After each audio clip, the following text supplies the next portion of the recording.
Hello, myself is Rajendra Kamath and I welcome all of you at my channel Rajendra Kamath Sir Classes. Today I am going to teach you a very important chapter of Accountancy Class 12, Accounting for Share Capital. But before I proceed, I request you, if you are new at this channel, then please subscribe my channel so that you can get all of notification of videos which I generally used to upload day by day. And if you like the video, then please share it among your friends and relatives too, to help them. तो प्यारे बच्चों, आज class 12 accountancy का ये बहुत ही important chapter accounting for share capital मैं आप लोगों के लिए लेकर आया हूँ और उम्मीद करता हूँ कि ये जो चैप्टर है और जिससे कि बोर्ड एग्ज़ाम में बहुत सारे क्वेश्चंस पूछे जाते हैं जनरली हर साल, और ये एक अकेला ऐसा चैप्टर है जिस पे अगर बच्चे कमांड बना लें तो वो बहुत अच्छा स्कोर कर सकते हैं अपने अकाउंट्स के पेपर में। तो और मैं ये आपसे प्रॉमिस करता हूँ कि अगर आप इस वीडियो को रेगुलर देखें तो आपको एक हद तक ये शेयर जो है क्या है इसके बारे में पूरी जानकारी मिल जाएगी और आप बहुत अच्छा स्कोर कर पाएंगे। तो मेरा आपसे रिक्वेस्ट है कि अगर आप इस वीडियो को देख रहे हैं तो प्लीज़ वीडियो को बीच में ना छोड़ें, पूरा वीडियो देखें और जितने भी मैं पार्ट लेकर आऊँगा शेयर का तो उन सबको भी देखें ताकि आपको अच्छा से इसका नॉलेज हो सके। ठीक है, तो चलिए आज हम स्टार्ट करते हैं। सबसे पहले प्यारे बच्चों मैं आपको ये बताऊं कि ये जो शेयर है एक्चुअली में है क्या। ठीक है, तो सबसे पहले अगर हम ये बात करें कि शेयर एक्चुअली में है क्या, तो यहाँ पर आप देखें, सबसे पहले आप यहाँ पे ध्यान दें कि शेयर क्या है। मैं इसे थोड़ा आपको एक्सप्लेन कर दूँ। तो प्यारे बच्चों आप अगर देखें तो अगर हम इसे डिफ़ाइन करना चाहें, ठीक है, तो हम लोग उसको इस तरह से डिफ़ाइन कर सकते हैं।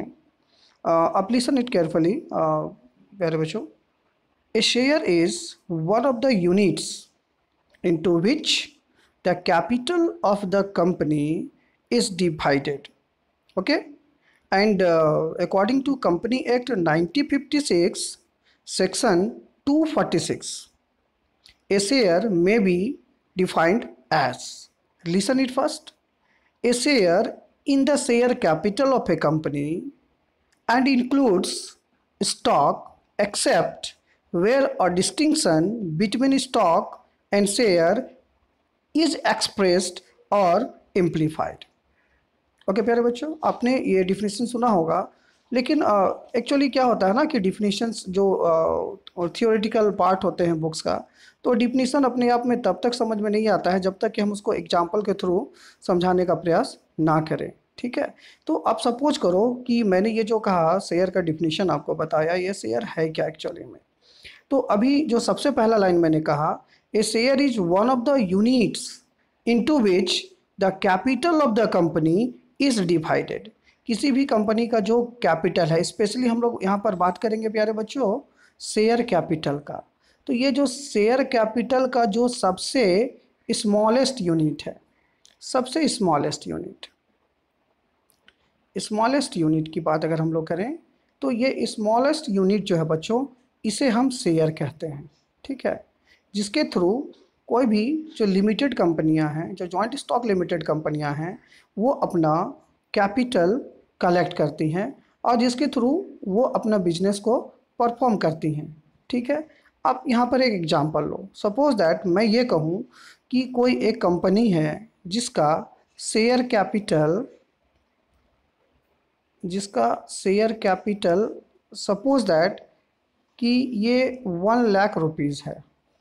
ठीक है प्यारे बच्चों, जिसका शेयर कैपिटल मैं कह रहा हूँ कि 1 लाख रुपीज़ है और ये 10 रुपये वाले शेयर में डिवाइडेड है। ठीक है, तो जो यहाँ पर नंबर ऑफ शेयर होंगे, ये जो नंबर ऑफ शेयर होगा बच्चों, तो आप इसको इस तरह से, चूँकि मैंने कहा कि 10 रुपीज़ वाले शेयर में ये डिवाइडेड है, तो टोटल ये कैंसिल करें तो यहाँ बचता है टोटल 10,000 शेयर। ठीक है, यानी उस कंपनी ने 10,000 शेयर जिसका मूल्य 10 रुपया है को मार्केट में इशू किया और इस तरह से 10 रुपये के हिसाब से टोटल उसने 1 लाख रुपये का कलेक्शन किया। और ये जो 1 लाख रुपया है प्यारे बच्चों, इसे ही हम शेयर कैपिटल कहते हैं। ठीक है, तो आप ये लगभग समझ गए होंगे कि शेयर जो है वो कैपिटल कलेक्ट करने के लिए, ताकि बिजनेस को स्मूथली रन किया जा सके, जॉइंट स्टॉक कंपनियों के द्वारा किया जाने वाला एक उपक्रम है। ठीक है, यानी यहाँ पर एक चीज़ ध्यान देने की बात है प्यारे बच्चों, ये जो शेयर की हम लोग बात कर रहे हैं, ठीक है, तो a share is not a sum of money but is an interest measured by a sum of money and is made of various rights and obligations contained in the contract or article of association, you can say. The shares are the movable properties transferable in the manner provided by the articles of the company. ठीक है बच्चों, तो share क्या है, तो share क्या है ये मैंने आपको समझाया। अब देखो बच्चों, प्यारे बच्चों, यहाँ पर शेयर को अगर हम लोग देखें तो बेसिकली यहाँ पर जो शेयर है इसे हम 2 पार्ट में डिवाइड कर सकते हैं। ठीक है, यानी यहाँ पर आप ध्यान दें तो काइंड्स ऑफ शेयर जो है वो इसको 2 पार्ट में हम लोग डिवाइड कर सकते हैं। पहला जो पार्ट है बच्चों उसे हम लोग कहते हैं प्रीफरेंस शेयर, प्रीफरेंस शेयर। ठीक है, और दूसरा जो शेयर है जिसके बारे में हम लोग यहाँ पे अभी पढ़ेंगे भी दोनों के बारे में, ये है बच्चों इक्विटी शेयर। ठीक है, प्रीफरेंस, इसको आप अगर कहें हिंदी में इसको पूर्वाधिकार अंश कहा जाता है और इसे समता अंश कहते हैं। ठीक है, अब यहाँ पर समझें ये जो प्रीफरेंस शेयर है, ठीक है, अब हम लोग यहाँ पर अगर बात करें प्रीफरेंस शेयर का, ठीक है, तो सबसे पहले मैं प्रीफरेंस शेयर के बारे में आपको यहाँ पर बताऊं।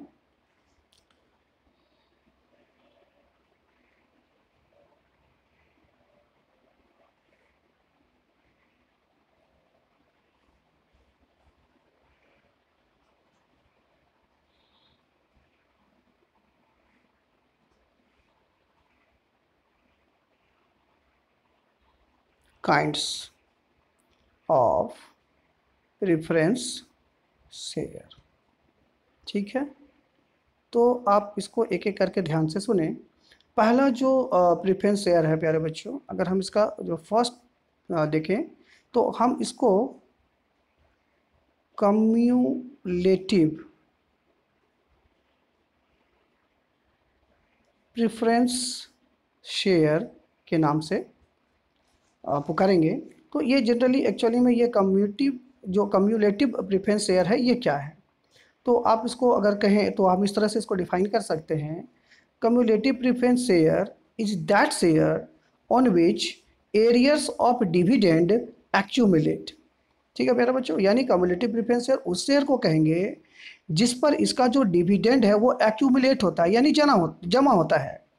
It implies that in case no dividend is declared in any particular year, the arrears of dividend shall be paid in the year in which dividend is declared. The arrears of dividend on cumulative preferences share are shown in the balance sheet as a contingent liability. ठीक है, यानी हमको cumulative preference share से ये पता चला कि अगर मान लीजिए किसी साल अगर डिविडेंड डिक्लेयर नहीं हुआ है तो जिस साल भी ये डिविडेंड डिक्लेयर होगा ये वहाँ एक्यूमुलेट कर जाएगा, जमा हो जाएगा। ठीक है, और इसको एक लायबिलिटी की तरह कंपनी अपने बैलेंस शीट में शो करती है। ठीक है, अब इसका जो दूसरा काइंड है बच्चों, इसको हम नॉन कम्युलेटिव प्रीफरेंस शेयर कहेंगे। ठीक है, नॉन कम्युलेटिव प्रीफरेंस शेयर, तो non cumulative preference share is that share on which arrears of dividend do not accumulate as per the express provision in the articles of association. It implies that in case no dividend is declared in any particular year, the right to receive such dividend for that year expires. अभी मैंने आपको बताया जो first kind है cumulative preference share का। इसमें किसी साल अगर डिविडेंड डिक्लेयर नहीं हुआ है तो जिस साल भी ये डिविडेंड डिक्लेयर होगा वो सारा जोड़कर उसको दिया जाएगा। लेकिन जो नॉन कम्युलेटिव प्रेफरेंस शेयर होंगे, अगर किसी साल मान लीजिए कि डिविडेंड डिक्लेयर नहीं होता है तो फिर वो एक्सपायर हो जाएगा, यानी अगले साल उस पर कोई भी डिविडेंड डिक्लेयर नहीं किया जाएगा। ठीक है प्यारे बच्चों। अब इसका जो थर्ड काइंड है, आप इसे देखें, इसे हम लोग पार्टिसिपेटिंग प्रेफरेंस शेयर कहेंगे। Participating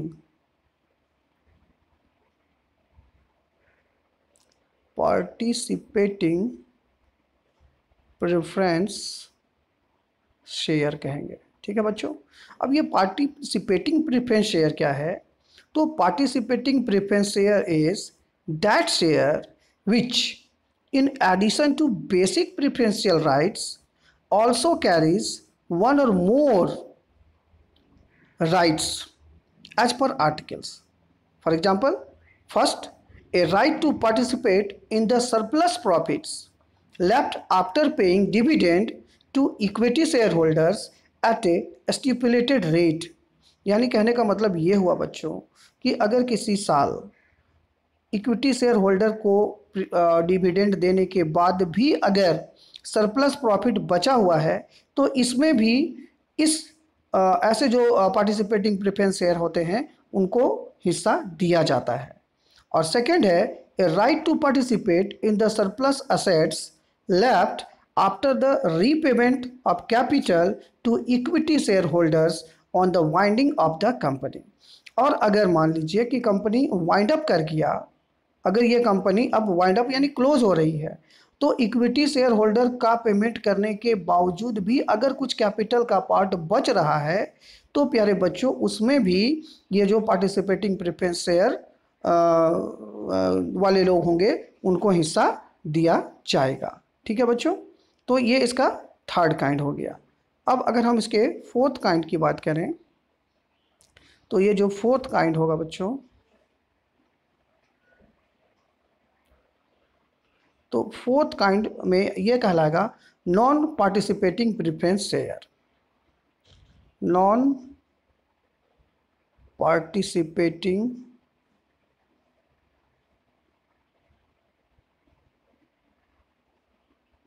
preference share. तो ये जो नॉन पार्टिसिपेटिंग प्रेफरेंस शेयर होंगे, इसे हम कह सकते हैं कि non participating preference share is that share which is not a participating share unless otherwise stated. A preference share is always deemed to be a non-participating preference share। यानी जब तक ये स्टेट ना किया जाए कि ये जो शेयर है, प्रेफरेंस शेयर हैं, ये पार्टिसिपेटिंग नेचर के हैं या नहीं, तो आप ये समझ लो कि वो नॉन पार्टिसिपेटिंग प्रेफरेंस शेयर ही होंगे। ठीक है। इसके बाद इसका जो फिफ्थ काइंड है बच्चों वो है कन्वर्टेबल प्रेफरेंस शेयर। कन्वर्टेबल, और कन्वर्टेबल का मतलब तो आप लोग समझते होंगे प्यारे बच्चों। कन्वर्टेबल प्रेफरेंस शेयर यानी जिस प्रेफरेंस शेयर को कन्वर्ट किया जा सकता है किसी अदर फॉर्म ऑफ शेयर में। इन शॉर्ट आप कह सकते हैं कि convertible preference share is that share which confers on it's holder A right of conversion into equity share. यानी वैसे प्रेफरेंस शेयर जिसको हम इक्विटी शेयर में कन्वर्ट कर सकते हैं तो वो कन्वर्टेबल प्रेफरेंस शेयर कहे जाएंगे। और ठीक इसका अपोजिट आप ले लें तो ये इसका जो नेक्स्ट काइंड होगा ये नॉन कन्वर्टेबल प्रेफरेंस शेयर कहे जाएंगे। तो जो नॉन कन्वर्टेबल प्रेफरेंस शेयर होंगे, non convertible preference share is that share which does not confer on it's holder A right of conversion into equity share unless otherwise stated. A preference share is always deemed to be a non-convertible one। यानी जब तक preference share के बारे में ये ना कहा जाए कि ये कन्वर्टेबल हैं तब तक आप ये मान के चलें कि ये नॉन कन्वर्टेबल प्रेफरेंस शेयर हैं। ठीक है। और इसका जो नेक्स्ट काइंड है बच्चों, यानी इसका आप नेक्स्ट काइंड नंबर 7, तो इसे हम कहते हैं रिडीमेबल प्रेफरेंस शेयर। रिडीमेबल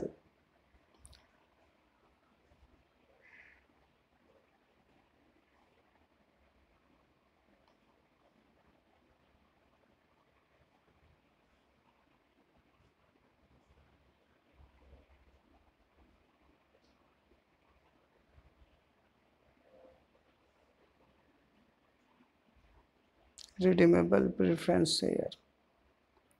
तो redeemable preference share is that share which is redeemable in accordance with the provision of section 80 and section 80A of the Company Act 1956. After the commencement of the Companies Amendment Act 1988, no company limited by shares can issue any preference share which is irredeemable. यानी ये जो amendment किया गया 1988 में, अगर कोई company अब preference share issue करती है तो उसे रिडीमेबल प्रीफरेंस शेयर ही इशू करना पड़ेगा।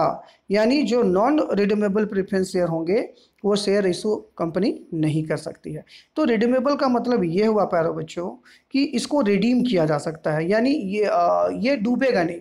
यानी अगर आपने किसी कंपनी का प्रीफरेंस शेयर लिया हुआ है तो ये रिडीमेबल होगा, यानी ये डूबेगा नहीं, आपको आपका जो पैसा है वो ज़रूर रिटर्न हो जाएगा। ठीक है। और दूसरा जो काइंड है प्यारे बच्चों, ये तो सारे प्रीफरेंस शेयर के काइंड थे। अब दूसरा जो है ये है इक्विटी शेयर। इक्विटी शेयर, और जनरली हिंदी में से हम लोग साधारण अंश या समता अंश के नाम से जानते हैं बच्चों। And equity share is a share which is not A preference share. यानी जो मान लीजिए कोई भी शेयर है वो प्रीफरेंस शेयर नहीं है, तो प्रीफरेंस नहीं है, इट मीन्स वो इक्विटी शेयर है। According to section 86A, equity share capital में be either with voting rights और with differential rights as to voting, dividend और otherwise in accordance with such rules and subject to such condition as may be prescribed। यानी in fact आप ये समझे प्यारे बच्चों कि जो प्रेफरेंस शेयर है और इक्विटी शेयर है, तो इक्विटी शेयर जब आप खरीदते हैं तो इसे ये कंपनी का साधारण अंश माना जाता है, और इसके जो राइट्स होते हैं यानी इक्विटी शेयर होल्डर्स के जो राइट्स होंगे वो प्रेफरेंस शेयर होल्डर वालों के तुलना में उनके राइट्स में डिफरेंसेस होते हैं। ठीक है। तो क्या क्या डिफरेंसेस हो सकते हैं, इसको इन शॉर्ट मैं थोड़ा सा आपको समझा दूं, ताकि फिर मैं आगे जब बताऊं तो आपको इक्विटी शेयर और प्रेफरेंस शेयर के बीच में जो डिफरेंसेस हैं वो आपको थोड़ा आसानी से समझ आ सके। ठीक है।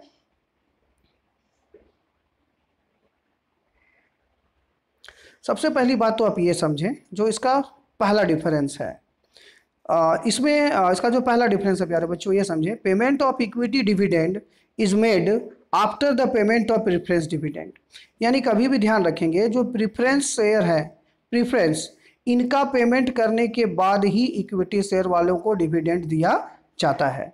बट अगर आप प्रीफरेंस शेयर की बात करें तो payment of preference dividend is made before the payment of equity dividend. यानी याद रखना है प्यारे बच्चों कि अगर आपने प्रीफरेंस शेयर ले रखा है तो पहले प्रीफरेंस शेयर वालों को ही डिविडेंड दिया जाता है और उसके बाद इक्विटी वालों को डिविडेंड डिक्लेयर किया जाता है कंपनी के द्वारा। अगर सेकेंड डिफरेंस की बात करें तो सेकेंड में payment of equity share capital is made after the repayment of preference share capital, sorry, repayment of equity share capital is made after the repayment of preference share capital. यानी ऐसा कोई case हो, for example winding का case आप ले लीजिए, तो अगर प्रीफरेंस शेयर कैपिटल वालों को पैसा देने के बाद अगर कोई बचता है तभी वो रीपेमेंट इक्विटी शेयर वालों को किया जाएगा, अदरवाइज नहीं किया जाएगा। और इसके सेकंड पॉइंट की बात करें तो जस्ट इसका अपोजिट हो जाएगा, यानी प्रीफरेंस शेयर वालों को पहले रीपेमेंट किया जाएगा और उसके बाद जो है वो इक्विटी शेयर वालों का रीपेमेंट होगा। अगर हम लोग इसके थर्ड डिफरेंस की बात करें प्यारे बच्चों तो the rate of equity dividend may vary from year to year. यानी इसका जो रेट है वो फिक्स नहीं होता है, ये वैरी करेगा। बट अगर हम लोग प्रीफरेंस शेयर की बात करें तो इसका जो भी डिविडेंड रेट होगा वो हमेशा फिक्स्ड होता है। यानी आप जब शेयर खरीदते हैं उस समय ही ये तय हो जाता है कि आपको कितना % इस पर डिविडेंड मिलने वाला है। लेकिन इक्विटी शेयर का जो रेट है वो फिक्स्ड नहीं होता है, यानी ये कंपनी के ऊपर डिपेंड है वो किस रेट से आपको उस पर डिविडेंड देगी। ठीक है बच्चों। और अगर हम इसके नेक्स्ट डिफरेंस की बात करें, डिफरेंस नंबर 4, तो इसमें आप ये ध्यान दें, in case of any equity share arrears of dividend can not accumulate in any case. यानी इसमें नो एरियर, अगर किसी साल आपको डिविडेंड अगर नहीं मिल रहा है तो आपको उसमें एरियर एक्यूमुलेट नहीं होगा। बट यहाँ पे ध्यान देना है कि अगर किसी साल डिविडेंड डिक्लेयर नहीं हुआ तो इसमें एरियर जो है प्यारे बच्चों, ये एरियर एक्यूमुलेट हो जाएगा। यानी जिस समय भी वो डिक्लेयर होगा तो प्रेफरेंस शेयर वालों को वो जोड़ के सारा पैसा दिया जाएगा। ठीक है प्यारे बच्चों। अगर फिफ्थ डिफरेंस की बात करें तो ये जो आपका इक्विटी शेयर है, it can not be convertible, यानी ये नॉन कन्वर्टेबल होता है, नॉन कन्वर्टेबल। बट अगर हम प्रेफरेंस शेयर की बात करें तो ये कन्वर्टेबल होता है, यानी आप इसको प्रेफरेंस से इक्विटी में चेंज कर सकते हैं। ठीक है प्यारे बच्चों। और अगर हम इसके नेक्स्ट डिफरेंस की बात करें, डिफरेंस नंबर 6, तो equity share holder generally enjoy voting rights, इनको वोटिंग राइट्स मिलता है। ठीक है। और preference share holder do not have any voting rights accept eight there class meeting, यानी इनके क्लास मीटिंग को छोड़कर, जो क्लास मीटिंग्स होते हैं उसको छोड़कर इनको नो वोटिंग राइट्स है, इनको वोटिंग राइट नहीं दिया गया है। ठीक है, ये बहुत इंपॉर्टेंट बात है बच्चों, इस बात को आप ध्यान रखेंगे कि अगर इक्विटी शेयर होल्डर है आप तो आपको वोटिंग राइट है, ठीक है, लेकिन आपने प्रेफरेंस शेयर ले रखा है तो आपको वोटिंग राइट यहाँ पर नहीं मिलता है। अगर हम लोग नेक्स्ट पॉइंट की बात करें तो it is not redeemable during the life time of the company unless the company decides two by back the share, यानी जब तक कंपनी ये डिसाइड नहीं करती है कि वो अपने इक्विटी शेयर को खुद से खरीद लेगी तब तक ये नॉन रिडीमेबल माना जाएगा। ठीक है, लेकिन अगर हम प्रेफरेंस शेयर की बात करें, it is redeemable during the life time of the company, यानी कंपनी जब तक चल रही है इसके दौरान ही इसे रिडीम किया जा सकता है। तो these are the differences between the equity share and preference share. ठीक है बच्चों, तो ये तो रही थ्योरी की बात जो हम लोगों ने अभी थ्योरी की है, लेकिन बेसिकली अब जब हम ये समझ चुके हैं कि शेयर कैपिटल क्या है, प्रेफरेंस शेयर कैपिटल क्या है, इक्विटी शेयर कैपिटल क्या है, उनके बीच का डिफरेंस क्या है, तो अब अगला जो टॉपिक है वो हम सीखेंगे। और ये बहुत ही इंपॉर्टेंट टॉपिक है कि जब कंपनी शेयर इशू करती है, ठीक है, तो इशू करने के समय कौन कौन से जो अकाउंटिंग ट्रीटमेंट्स हैं वो किए जाते हैं। तो इस वीडियो में आज ये इसका सबसे इम्पॉर्टेंट पार्ट है जो मैं आपको बता रहा हूँ, और फिर अगले वीडियो में मैं इसके क्वेश्चंस आपको कराऊंगा। तो आप सबसे पहले इसको ये समझ लें, यानी जो नेक्स्ट हमारा टॉपिक है वह है accounting procedure for the issue of shares for cash, यानी यहाँ पर हमारा जो टॉपिक है बच्चों वो ये है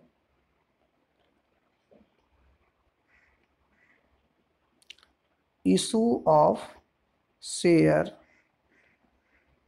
फॉर कैश। अगर शेयर नगद इशू किया गया है तो उसके कौन कौन से ट्रीटमेंट होंगे, कौन कौन से अकाउंटिंग होंगे, जर्नल एंट्रीज होंगे, कौन कौन से हमको इसमें लेजर बनाना है, इन सारी बातों को हम लोग यहाँ पे सीखेंगे। तो इसको स्टार्ट करने से पहले मैं आपको सबसे पहले एक मोटा मोटी इसका एक कॉन्सेप्ट आपको दे दूं कि जो शेयर इशू किया जाता है तो उसमें कंपनियां जनरली करती क्या हैं। इसमें कुछ टर्म्स आएंगे, आप उस टर्म को समझो सबसे पहले बच्चों। इसमें सबसे पहले आप समझो एप्लीकेशन। ये एप्लीकेशन क्या है, यानी आपको कभी भी अगर किसी कंपनी का शेयर खरीदना है तो आपको सबसे पहले एप्लीकेशन डालना होगा कि मुझे इतना शेयर चाहिए। ठीक है, और कंपनी ने जो भी ये तय कर रखा है कि एप्लीकेशन के साथ आपको कितने पैसे भेजने हैं, तो आपको वो एप्लीकेशन के साथ ही उस पैसे को भेज देना होगा। अब ये कंपनी के ऊपर डिपेंड है कि आपने जितना रिक्वायरमेंट शो किया है, यानी आपने जितने एप्लीकेशन मनी दिए हैं, तो उसके हिसाब से कंपनी आपको शेयर देती है या नहीं देती है। हो सकता है कि आपको फुल शेयर दे दे, या हो सकता है कुछ शेयर उसमें ना दे, कुछ रिजेक्ट कर दे, तो उसका सारा ट्रीटमेंट हम लोग आगे सीखेंगे। अब जब आप एक एप्लीकेशन के लिए अप्लाई करते हैं और कंपनी उसको अप्रूव कर देती है तो आपको कंपनी जो है वो शेयर अलाउट करती है। ठीक है बच्चों, तो यहाँ पर आपसे अलाउट करने के लिए अलॉटमेंट मनी का डिमांड किया जाता है। ठीक है, जब आप अलॉटमेंट मनी को भी भेज देते हैं तो उसके बाद कंपनी अपने ज़रूरत के हिसाब से कॉल करती है पैसे के लिए, बाकी का जो पैसा बचा हुआ है तो उसको हम लोग, कंपनी के ऊपर डिपेंड करता है कि वो कितने कॉल करेगी। चाहे फर्स्ट कॉल हो सकता है, सेकंड कॉल हो सकता है, या हो सकता है कि फाइनल कॉल फर्स्ट के बाद डायरेक्ट ले ले। ठीक है, या ये भी हो सकता है एक ही कॉल में पूरा पैसा ले ले। तो ये अलग अलग सिचुएशंस हैं, वो अलग अलग क्वेश्चन जब हम करेंगे तो उसमें मैं ये सारी चीज़ आपको अलग अलग करके दिखाऊंगा। ठीक है, अब मैं एक छोटा सा एग्जांपल यहाँ दे दूँ, तब आपको मैं जनरल की ओर ले चलूँगा। सपोज करो एक कंपनी है जिसके शेयर का जो फेस वैल्यू है वो 10 रुपीज़ उसने रखा हुआ है। ये 10 रुपया फेस वैल्यू है इसका, ठीक है, मार्केट में। अब कंपनी क्या करती है कि ये 10 रुपये को एक बार में नहीं मांगकर वो क्या करती है, वो आपसे कहती है कि आप एप्लीकेशन के साथ 2 रुपया भेज दो। ठीक है, फिर वो कहती है कि अलॉटमेंट के साथ आप 3 रुपया भेज दो। फिर वो कहती है कि चलो जो फर्स्ट कॉल है मेरा, फर्स्ट कॉल, उसके साथ आप 1 रुपया भेज दो, और बाकी का जितना भी है आप उसको फाइनल कॉल के नाम से आप इसको भेज दो। तो आप यहाँ देखिए 2 + 3 + 1 यानी टोटल ये 6 होता है, 2 3 5 1 6। अब बच गया कितना, 4 रुपया। तो कंपनी आपसे 4 रुपये का डिमांड फाइनल कॉल के समय करती है। ठीक है, यानी आप ये बात समझ गए कि कंपनी जनरली लमसम में डिमांड नहीं करती है। ये भी हो सकता है, ऐसे भी क्वेश्चंस आते हैं जहाँ पे अगर फेस वैल्यू 10 रुपया रखा गया तो सारा का सारा पैसा एप्लीकेशन के साथ ही आपसे मांग लिया जाए। तो ऐसे भी क्वेश्चन हम लोग आगे करेंगे। बट जनरल जो क्वेश्चंस होंगे बच्चों, उसमें आप ये देखेंगे कि अगर आपसे अगर उसका 10 है या जो भी उसका प्राइस रखा हो, तो कंपनी ने बाइफरकेट करके क्वेश्चन में आपको ये लिखा हुआ मिलेगा कि एप्लीकेशन पे कितना देना है, अलॉटमेंट पे कितना देना है, फर्स्ट कॉल पे कितना देना है, सेकंड या फाइनल कॉल पे कितना देना है। तो उसके हिसाब से सबका हमको जर्नल एंट्री करना पड़ता है। ठीक है बच्चों, अब यहाँ एक इम्पॉर्टेंट बात और मैं आपको बता दूँ कि ये जो फेस वैल्यू है शेयर का, तो ऐसा नहीं है कि हमेशा, अगर मान लो सपोज करो एग्जांपल कि किसी कंपनी ने किसी शेयर का प्राइस 10 रुपया रखा है, तो वो हमेशा आपको 10 में ही मिल जाएगा। 3 सिचुएशंस होते हैं प्यारे बच्चों, आप इसको समझ लें, उसके बाद मैं जर्नल बताऊंगा। पहला कंडीशन है एट पार। एट पार का मतलब क्या है कि मान लो सपोज करो कि कंपनी का शेयर 10 रुपया में कंपनी ने उसको लाया है मार्केट में फेस वैल्यू, और वो 10 रुपया में ही अवेलेबल है मार्केट में। ठीक है, तो आप समझ जाओ कि ये एट पार पे बिक रहा है। दूसरा कंडीशन जो है प्यारे बच्चों, ये है एट प्रीमियम। एट प्रीमियम, तो प्रीमियम का मतलब क्या है, सपोज करो कि मार्केट में 10 रुपया में कंपनी ने शेयर लाया, लेकिन अब वो मार्केट में 12 रुपया में अवेलेबल है, यानी 12 रुपया में बिक रहा है। तो अब यहाँ ध्यान दो कि 10 रुपया इसका फेस वैल्यू है, और ये 2 रुपया जो है वो आपको प्रीमियम का लग रहा है। ठीक है, और ये दोनों मिलकर आपको 12 रुपीज़ में अवेलेबल हो गया। यानी अगर फेस वैल्यू से ज़्यादा पर वो शेयर अवेलेबल हो रहा है तो आप समझें कि ये प्रीमियम में अवेलेबल है। ठीक है, और थर्ड कंडीशन हो सकता है बच्चों, ये है एट डिस्काउंट। एट डिस्काउंट, तो एट डिस्काउंट का मतलब ये हुआ प्यारे बच्चों कि सपोज करो कि शेयर जो था वो 10 रुपये का था फेस वैल्यू उसका, और वो मार्केट में 9 रुपीज़ में अवेलेबल है। तो इसका मतलब ये हुआ कि 10 में से एक कम करके कंपनी वो बिक रहा है, यानी 9 रुपया में। तो ये जो 1 रुपीज़ हुआ बच्चों, ये डिस्काउंट कहलाएगा। यानी फेस वैल्यू से कम कीमत पर वो मार्केट में अवेलेबल है, तो हम कहेंगे यहाँ पे जो शेयर इशू हो रहा है वो डिस्काउंट पे हो रहा है। क्लियर है, तो ये 3 कंडीशन हो सकते हैं, और तीनों कंडीशन के लिए हमको जर्नल एंट्रीज सीखने हैं। तो ये मेरा नेक्स्ट टॉपिक है, जो मैं अभी आपको एक एक करके इन सारे का जर्नल क्या होगा ये मैं आपको सिखाऊंगा। और कृपया आप इस जर्नल को अगर आप समझ गए तो आप ये मान के चलो कि शेयर का जो 50% प्रॉब्लम है वो सॉल्व हो जाएगा। ठीक है बच्चों, तो देखें हमको अभी सीखना है जर्नल एंट्रीज। क्या क्या जर्नल एंट्रीज होंगे ये मैं आपको यहाँ पर बता रहा हूँ, आप कृपया इसको ध्यान से देखें। जो सबसे पहला आपको एंट्री करना है बच्चों, वो है on receipt of application money. On receipt of application money. ठीक है, तो यहाँ पर आप एक ध्यान रखेंगे, क्योंकि जब आप किसी कंपनी का शेयर परचेज कर रहे हैं तो आप एप्लीकेशन देते हैं, और एप्लीकेशन के साथ साथ आपको कुछ पैसा भेजना पड़ता है, तो वो जो अमाउंट है वो एप्लीकेशन मनी के नाम से जाना जाएगा। ठीक है बच्चों, तो यहाँ पर जो आप एंट्री करेंगे वो एंट्री कुछ इस तरह से करेंगे। आप यहाँ पर बैंक अकाउंट को DR कर लेंगे, जो भी अमाउंट है उतना से डेबिट कर लेंगे, और टू यहाँ पर आपका जो शेयर एप्लीकेशन अकाउंट है, share application account, share application account को आप यहाँ पर क्रेडिट करेंगे, ठीक है। और यहाँ पर चाहे तो आप नीचे नरेशन लिख सकते हैं, being the application money receipt, ठीक है, ये आपका नरेशन होगा, बीइंग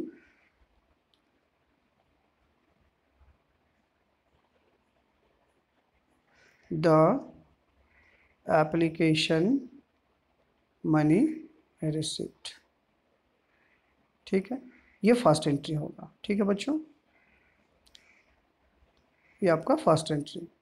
अब जब हमने ये एंट्री कर लिया कि अगर हम शेयर के लिए अप्लाई कर रहे हैं, तो हमारा एंट्री हमने किया कि bank account DR to share application account.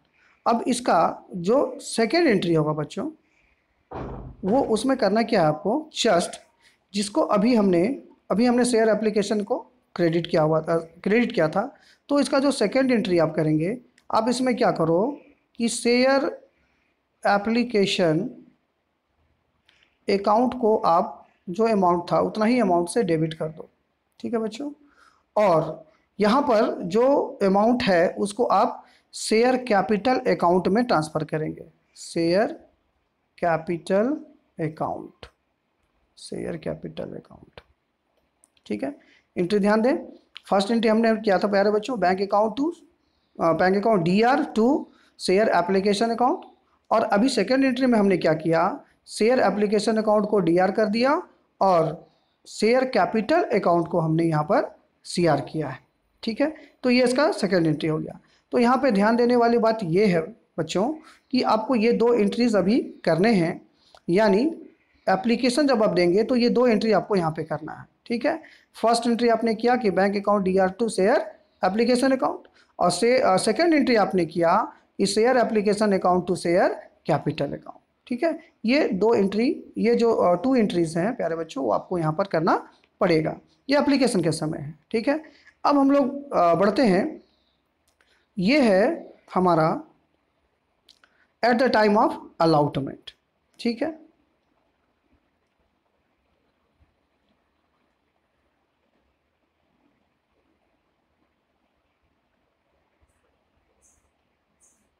At the time of allotment of share, ठीक है। तो जब हम अलॉटमेंट के लिए अप्लाई करते हैं प्यारे बच्चों, तो यहाँ पर हमारा हमको जो अलॉटमेंट का मनी कंपनी ने डिसाइड किया हुआ है, ठीक है। तो उसके लिए हमको अलॉटमेंट मनी वो डिमांड करेगी, और जब अलॉटमेंट मनी डिमांड किया जाता है प्यारे बच्चों, तो हम वहाँ पर अलॉटमेंट के लिए एंट्री करते हैं। तो टॉपिक जो होगा हमारा यहाँ पर, वो होगा on making allotment money due, okay.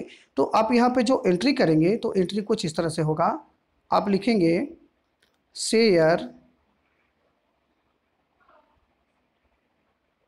Allotment account D R, यानी शेयर अलॉटमेंट अकाउंट को डीआर करेंगे आप, ठीक है। और यहाँ पर ध्यान देना है कि जनरली हम लोग, ये ड्यू एंट्री है, तो यहाँ पे फर्स्ट में ही हम लोग एंट्री कर लेंगे, वो होगा share capital account, share capital account, ठीक है। ध्यान देना है, शेयर अलॉटमेंट अकाउंट को डीआर करेंगे और शेयर कैपिटल अकाउंट को सीआर करेंगे यहाँ पे, क्योंकि यहाँ पे अलॉटमेंट मनी अभी ड्यू है, ठीक है। बीइंग, ये जो अलॉटमेंट मनी है बच्चों, अलॉटमेंट मनी इज ड्यू, यानी ये भी ड्यू है, अभी हमने इसको पेमेंट किया नहीं है, ये इसका फर्स्ट एंट्री हो गया, ठीक है। अब आ जाएं इसके सेकेंड एंट्री पर। तो जब हम लोग इसका सेकेंड एंट्री करेंगे, यानी पहले के share allotment account DR to share capital किया, और जब कंपनी को पैसा रिसीव्ड हो जाता है, ठीक है, on receipt of allotment money, on receipt of allotment money. यहाँ पे एक चीज़ ध्यान दें बच्चों, अभी जो मैं एंट्री एक्चुअली मैं आपको बता रहा हूँ, ये पार्क है, अभी मैं इसको क्लेरिफाई करूँगा यहाँ पर, ठीक है। तो यहाँ पे जब हम एंट्री करेंगे, अब चूंकि कंपनी को पैसा मिल रहा है, तो पैसा मिल रहा है मतलब आप यहाँ पे बैंक अकाउंट को डीआर करेंगे जितना से पैसा मिला, तो बैंक अकाउंट डीआर हो गया। और अभी आपने इससे पहले जो एंट्री करी थी, आपने वहाँ पे क्या किया था, तो शेयर अलॉटमेंट को आपने डेबिट किया था, ठीक है। अभी यहाँ पर आप देख लें, यहाँ पे हमने अभी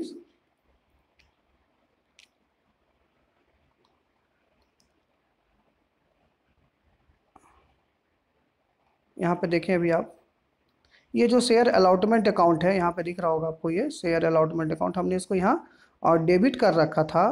तो अब ये जो सेकेंड एंट्री हम करेंगे बच्चों यहाँ पर, तो वो जो शेयर अलॉटमेंट अकाउंट है वो यहाँ पर क्रेडिट हो जाएगा, ठीक है। तो यहाँ पर हम इसको क्रेडिट कर देंगे शेयर अलॉटमेंट अकाउंट को, ठीक है। क्योंकि यहाँ पे जो पैसा है, अलॉटमेंट मनी जो है वो रिसीव्ड हो चुका है, ठीक है। यानी बीइंग अलॉटमेंट मनी रिसिप्ट, पैसा रिसिप्ट हो चुका है कंपनी को, ठीक है। तो ये यहाँ पर ध्यान देना है। तो सेकेंड एंट्री हो गया प्यारे बच्चों, ये bank account DR to share allotment account.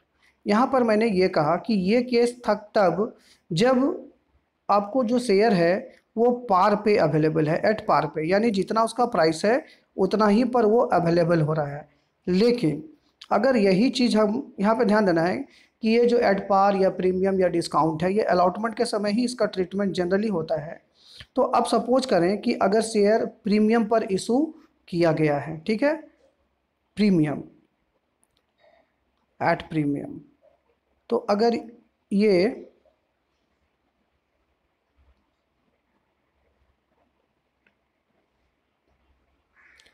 ये प्रीमियम पर है, ठीक है बच्चों, एट प्रीमियम,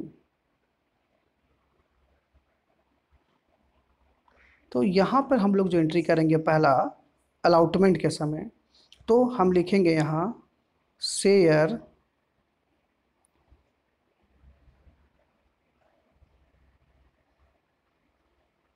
अलॉटमेंट अकाउंट, इसको डीआर करेंगे, और टू यहाँ पे एंट्री करेंगे हम लोग share capital account, to security premium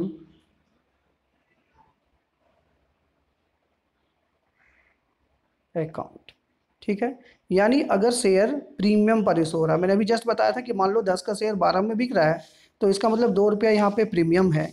तो यहाँ पे जो मेरा अलॉटमेंट के समय का एंट्री होगा, वहाँ पे हम शेयर अलॉटमेंट अकाउंट को पहले डीआर करेंगे, शेयर कैपिटल अकाउंट को सीआर करेंगे, और तब सिक्योरिटी प्रीमियम अकाउंट को सीआर करेंगे। आप इसको शॉर्ट में सिक्योरिटी प्रीमियम रिजर्व अकाउंट भी लिख सकते हैं, ठीक है। अलग अलग बुक में अलग अलग तरीके से आपको लिखा हुआ मिलेगा। तो आप सिक्योरिटी प्रीमियम रिजर्व भी लिख सकते हैं या सिक्योरिटी प्रीमियम भी लिख सकते हैं, ठीक है बच्चों। तो ये हो गया इसका फर्स्ट एंट्री। और जब इसका आप सेकेंड एंट्री करेंगे, तो सेकेंड एंट्री एज यूजल होगा जो हमने अभी किया था। तो चूंकि पैसा रिसीव्ड हो चुका है, तो हम यहाँ पर बैंक अकाउंट को डीआर कर देंगे, ठीक है बच्चों, और शेयर अलॉटमेंट अकाउंट को यहाँ पर सीआर कर देंगे, ठीक है। तो ये एंट्री हो जाएगी, और वही लिख देना है कि being allotment money is received, ठीक है बच्चों। तो ये एंट्री हो गया अलॉटमेंट के समय। कब? जब शेयर प्रीमियम पर इशू हुआ है। अब इसका आप नेक्स्ट देखें, अगर सपोज करें कि ये जो शेयर है ये डिस्काउंट पे इशू हुआ है, तो फिर क्या करेंगे? तो इसके लिए एंट्री में थोड़ा सा चेंज आएगा, यानी एट डिस्काउंट का केस को भी हम लोग यहाँ पर देख लेते हैं। तो अब यहाँ डिस्काउंट पे अगर प्यारे बच्चों ये इशू हो रहा है शेयर, तो जो फर्स्ट एंट्री आप करेंगे तो आप लिखेंगे यहाँ पर शेयर अलॉटमेंट अकाउंट डीआर, इसको तो डीआर कर ही देना है आपको। इसके बाद यहाँ पर आप लिखेंगे डिस्काउंट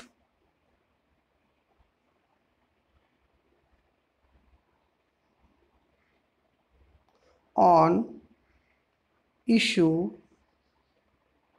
ऑफ शेयर, ठीक है, इसको भी आप डेबिट करेंगे। और टू यहाँ पर शेयर कैपिटल अकाउंट को आप क्रेडिट कर देंगे, ठीक है। ये डिस्काउंट का केस है बच्चों, ठीक है।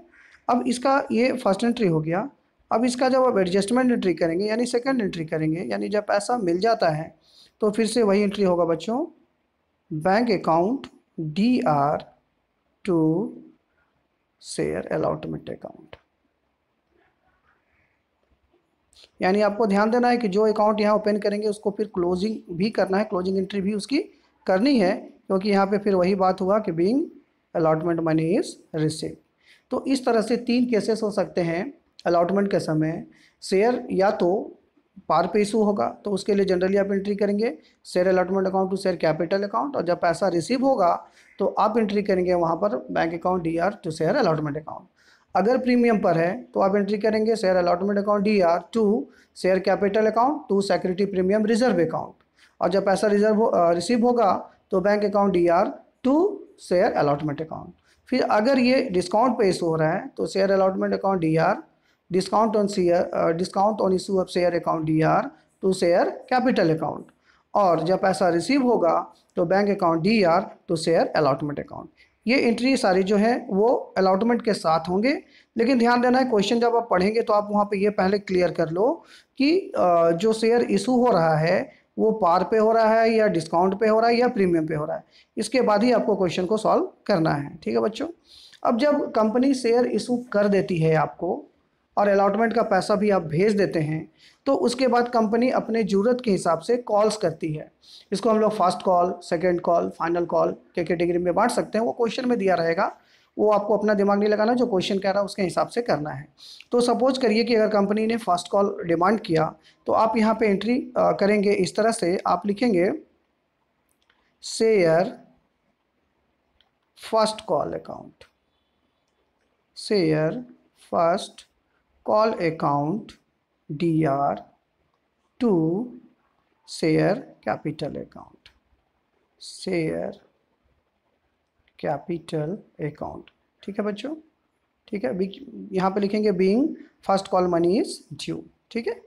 अब इसका जो सेकंड एंट्री करेंगे, यानी जब आप फर्स्ट कॉल का पैसा सेंड कर देते हैं, भेज देते हैं, कंपनी को पैसा मिल जाता है, तो फिर कंपनी यहाँ पे एंट्री करेगी बैंक अकाउंट DR, क्योंकि पैसा रिसीव हो रहा है।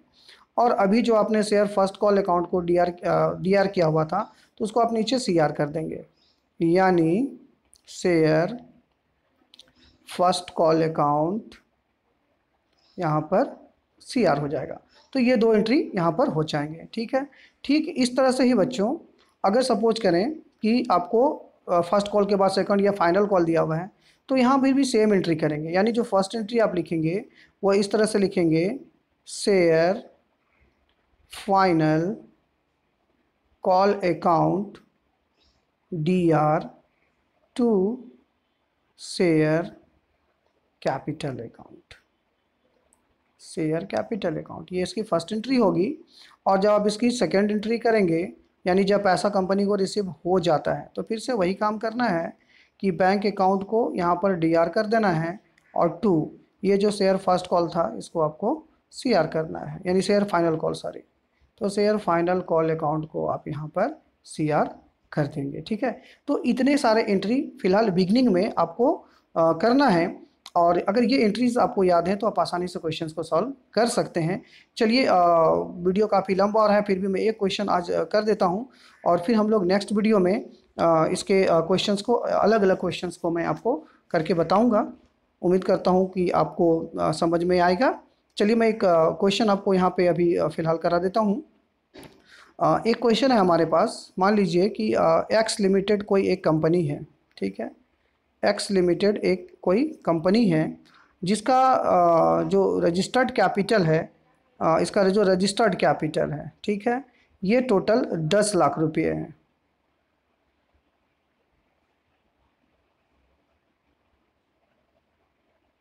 ये 10 लाख रुपये, ठीक है। और इसका जो शेयर का जो फेस वैल्यू दिया हुआ है, शेयर का फेस वैल्यू ये आपको दे रखा है कि ये 10 रुपया है, ठीक है, ईच। और देखिए कंपनी डिमांड कैसे कर रही है वो यहाँ पर आपको दे रखा है। सबसे पहला एप्लीकेशन पे।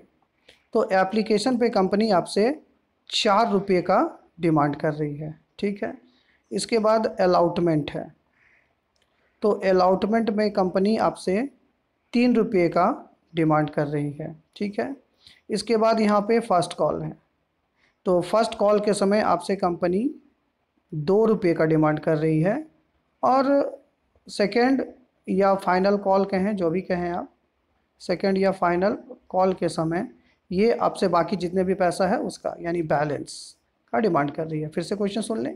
एक कंपनी है जिसका रजिस्टर्ड कैपिटल 10 लाख रुपये है, 10 रुपये वाले शेयर में वो बटा हुआ है।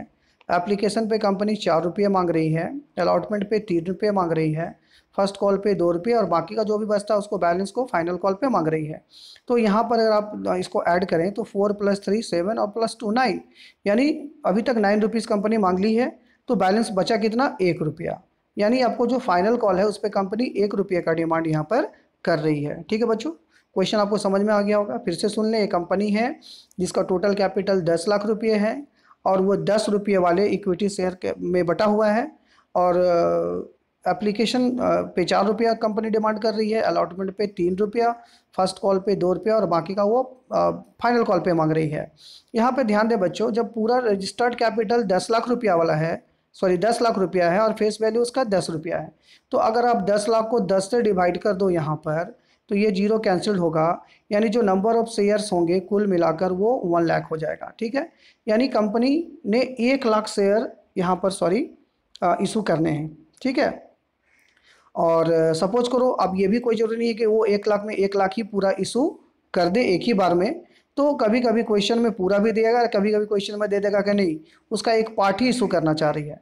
तो सपोज करो कि कंपनी इस केस में अगर टोटल जो इशू करना चाह रही है कैपिटल इशूड वो है केवल 10,000, यानी केवल 10,000 शेयर जो है वो कंपनी इशू यहाँ पर करना चाह रही है। और आपसे कहा जाता है कि आप कंपनी के बुक में कौन कौन से जर्नल एंट्रीज होंगे उस जर्नल एंट्री को करके बताओ, ठीक है बच्चों। तो यहाँ पर आप देखें, इस हालांकि ये क्वेश्चन बहुत आसान है, तो लेकिन कहते हैं ना कि आप जब आसान क्वेश्चन सीखेंगे तभी आपको फिर आप टफ क्वेश्चन कर पाएंगे। तो चलिए मैं इसको आपको जल्दी से करके दिखा दूँ कि इस क्वेश्चन को हम लोग कैसे करेंगे। बच्चों सबसे पहले आप यहाँ देखें, आपको एप्लीकेशन पे टोटल कितना मांगा गया है, 4 रुपया मांगा गया है, और नंबर ऑफ शेयर इशूड कितने हैं, तो 10,000 हैं, ठीक है। तो जो फर्स्ट एंट्री आप करेंगे एप्लीकेशन के लिए एंट्री करेंगे, तो यहाँ पे बैंक अकाउंट को आपने डेबिट करना है, ठीक है। तो डेबिट वाले कॉलम में आपको अमाउंट कितना दिखाना होगा, तो चूंकि 10,000 शेयर है और 4 रुपये के हिसाब से देना है, तो 10,000 को 4 से मल्टीप्लाई करेंगे तो ये हो जाता है 40,000 रुपये। तो 40,000 रुपये से आप इसको डेबिट कर देंगे, और 2 यहाँ पे क्रेडिट किसको करना है, तो अभी जस्ट मैंने आपको कहा कि आप यहाँ पर शेयर एप्लीकेशन मनी यानी एप्लीकेशन अकाउंट को आप यहाँ पे क्रेडिट करेंगे इतना ही अमाउंट से, 40,000 रुपये से, ठीक है। ये आपका फर्स्ट एंट्री हो गया, ठीक है बच्चों। बैंक अकाउंट ईयर 40,000 टू शेयर एप्लीकेशन अकाउंट 40,000, ये फर्स्ट एंट्री। अब इसका जब सेकेंड एंट्री आएगा, तो सेकेंड एंट्री में हमने देखा है कि सेकेंड एंट्री जब हम लोग करते हैं तो अब यहाँ पे क्या होगा, जो अभी हमने यहाँ पर शेयर एप्लीकेशन को क्रेडिट किया हुआ था, अब नेक्स्ट एंट्री में हम इसको डेबिट कर देंगे। तो शेयर एप्लीकेशन अकाउंट को हम यहाँ पर डेबिट कर देंगे, ठीक है, 40,000 जो रुपीज़ आए थे उससे, और यहाँ पर उस पैसे को ट्रांसफ़र कर देंगे शेयर कैपिटल अकाउंट में, शेयर कैपिटल अकाउंट। तो अमाउंट उतना ही ट्रांसफ़र करना है, ठीक है, 40,000। ये मेरा सेकेंड एंट्री हो गया। यानी यहाँ पे ध्यान देंगे कि यहाँ जो एप्लीकेशन मनी है वो एडजस्ट कर दिया गया है शेयर कैपिटल अकाउंट के थ्रू, ठीक है। तो नरेशन आप चाहे तो लिख सकते हैं कि being application money adjusted, okay. अब इसका सेकेंड एंट्री जब आप अलॉटमेंट का एंट्री करेंगे, तो देखिए इसमें क्वेश्चन में अलॉटमेंट में आपको 3 रुपये मांगे गए हैं, ठीक है। तो जब 3 रुपये मांगे गए हैं तो पहले ड्यू एंट्री करना होगा, तो आप एंट्री लिखेंगे यहाँ पर share allotment account DR, allotment को यहाँ पे DR करेंगे आप, ध्यान दीजिएगा, ठीक है। तो चूंकि 10,000 शेयर है, अलॉटमेंट में 3 रुपये के हिसाब से मांगा गया है, तो टोटल ये 30,000 रुपीज़ यहाँ पे आप लिखेंगे, और 2 यहाँ पे एंट्री करेंगे आप किसको, तो शेयर कैपिटल अकाउंट को। अभी जस्ट मैंने बताया था आपको, शेयर कैपिटल अकाउंट को क्रेडिट कर देंगे 30,000 रुपीज़ से, यानी 10,000 इंटू 3 करेंगे तो 30,000 आ जाएगा, ठीक है। और जब कंपनी, ये इसका फर्स्ट एंट्री हो गया अलॉटमेंट का समय। जब सेकेंड एंट्री करेंगे तो अब यहाँ पे क्या होगा, जब पैसा रिसीव हो जा रहा है तो यहाँ पर आप बैंक अकाउंट को डेबिट करेंगे। पैसा रिसीव हो रहा है कंपनी को जब, तो ये बैंक अकाउंट को डेबिट कर देंगे 30,000 से, ठीक है। और यहाँ पर जो शेयर अलॉटमेंट को आपने डेबिट किया हुआ था, तो ये शेयर अलॉटमेंट अकाउंट को क्रेडिट कर लेंगे, शेयर अलॉटमेंट अकाउंट को क्रेडिट कर लेंगे 30,000 से। तो चूँकि ये पार पे है ना, 10 रुपये वाला था और 10 रुपये में ही अलाउट हो रहा है, इशू किया गया है, तो इसलिए यहाँ पर ये एट पार का एंट्री होगा। तो सेकेंड एंट्री हम करेंगे bank account DR to share allotment account, और अमाउंट दोनों में सेम दिखाएंगे 30,000 रुपीज़, ठीक है बच्चों। अब यहाँ पर आ जाएं आप सेकेंड, इसका जो थर्ड पार्ट है, यानी फर्स्ट कॉल पे आपसे कितना मांगा गया था, तो फर्स्ट कॉल में 2 रुपये का यहाँ पर कॉल किया गया है। तो इसका जो फर्स्ट एंट्री करेंगे प्यारे बच्चों, वो आप लिखेंगे यहाँ पर शेयर फर्स्ट कॉल अकाउंट, इसको आप DR करेंगे, ठीक है। 2 रुपये है तो 10,000 के हिसाब से 10,000 को 2 से इंटू करेंगे तो टोटल बनता है 20,000 रुपये। तो ये 20,000 से इसको आप डेबिट कर देंगे, ठीक है। और 2 क्रेडिट किसको करेंगे, तो शेयर कैपिटल अकाउंट को, क्योंकि ये ड्यू मनी है, कैपिटल अकाउंट। तो 20,000 रुपये से आप फिर इसको आप यहाँ क्रेडिट भी कर देंगे, ठीक है। और जब पैसा रिसीव होगा, ये इसका फर्स्ट एंट्री हो गया, और जब पैसा रिसीव होगा तो कंपनी नेक्स्ट एंट्री करेगी बैंक अकाउंट DR, अमाउंट तो उतना ही रहेगा बच्चों, 20,000 का ही रहेगा अमाउंट।